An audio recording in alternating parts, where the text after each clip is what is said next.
Kurat, Kristo, link kerib vahele.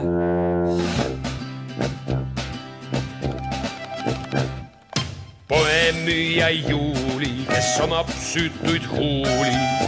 Tal oli suudeldud külged, kuid polnud iial jõutud suuni. Nüüd ootab Juulil laeva kail, laev lahkub seda maid. Jah, üks aurik väljub täna Viljandis.